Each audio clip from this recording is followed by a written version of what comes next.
इस वीडियो में हम लोग कारक के भेदों की व्याख्या करने वाले हैं। कारक के जितने भी भेद हैं उन पर हम विचार करेंगे।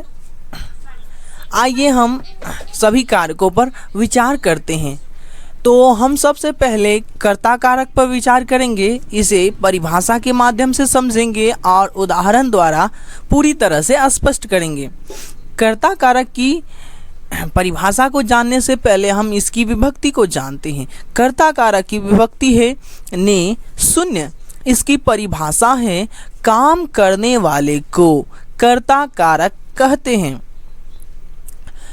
अर्थात जो वाक्य दिया गया हो हम उसमें देखेंगे कि कौन काम कर रहा है। जो काम कर रहा है या करता हो या करेगा या किया, अर्थात यानी काम करने वाले को हम देखेंगे और उसे हम कर्ता कारक कहेंगे। जैसे कि सीता खाती है, इस वाक्य में काम है खाना और इसको करती है सीता, इसलिए सीता कर्ता कारक में है। उदाहरण ब देखें, महेश ने पत्र लिखा। इस वाक्य में काम है लिखना और इसको किया महेश ने, इसलिए महेश कर्ता कारक में है।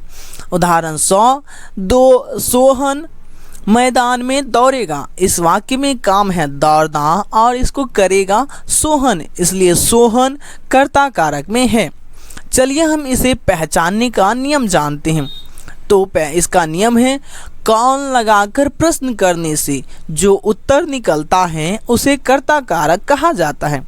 जैसे कि सीता खाती है के लिए हम प्रश्न करेंगे कौन खाती है, उत्तर मिलेगा सीता, इसलिए सीता कर्ता कारक में है। कौन पत्र लिखा, उत्तर है महेश, इसलिए महेश कर्ता कारक में है। कौन मैदान में दौड़ेगा, उत्तर मिलेगा सोहन, इसलिए सोहन कर्ता कारक में है। अब हम कर्म कारक पर विचार करेंगे। कर्म कारक की विभक्ति है को शून्य। इसकी परिभाषा है जिस पर काम का फल पड़ता है उसे कर्म कारक कहते हैं। उदाहरण से देखें, राम ने रावण को मारा। इस वाक्य में क्रिया या काम है मारना और इसको किया राम ने, इसलिए राम कर्ता कारक में है, परंतु इसका फल पड़ा है रावण पर, इसलिए शब्द रावण कर्म कारक में है। उदाहरण ब देखें, राम किताब पढ़ता है।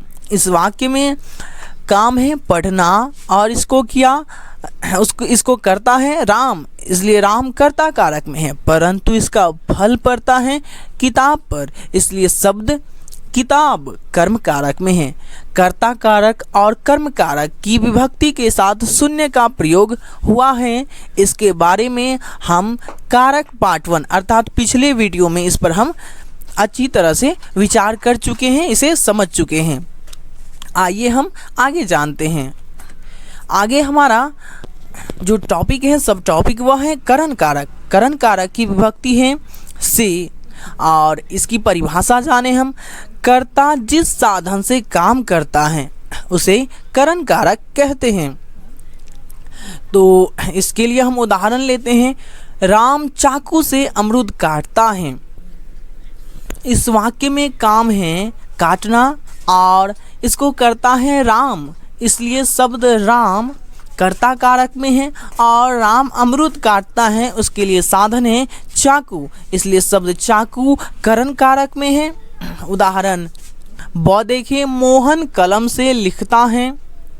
इस वाक्य में काम है लिखना और इसको करता है मोहन, इसलिए मोहन कर्ता कारक में है और लिखने के लिए जो साधन है वह है कलम, इसलिए शब्द कलम करण कारक में है। तो अब हम संप्रदान कारक पर विचार करेंगे। इसकी विभक्ति है को के लिए। इसकी विभक्ति है को के लिए। इसकी परिभाषा जाने, कर्ता जिसके लिए काम करता है उसे संप्रदान कारक कहते हैं। उदाहरण अ पर हम विचार करें, मैं अनिल के लिए फल खरीदता हूँ। इस वाक्य में काम है खरीदना और इसको करता है मैं, अर्थात मैं कर्ता कारक में है, लेकिन यह काम किया जाता है अनिल के लिए, यानी किया जो जा रहा है वो अनिल के लिए, इसलिए शब्द अनिल संप्रदान कारक में है। उदाहरण ब देखिए, राम ने धर्म की रक्षा के लिए रावण को मारा।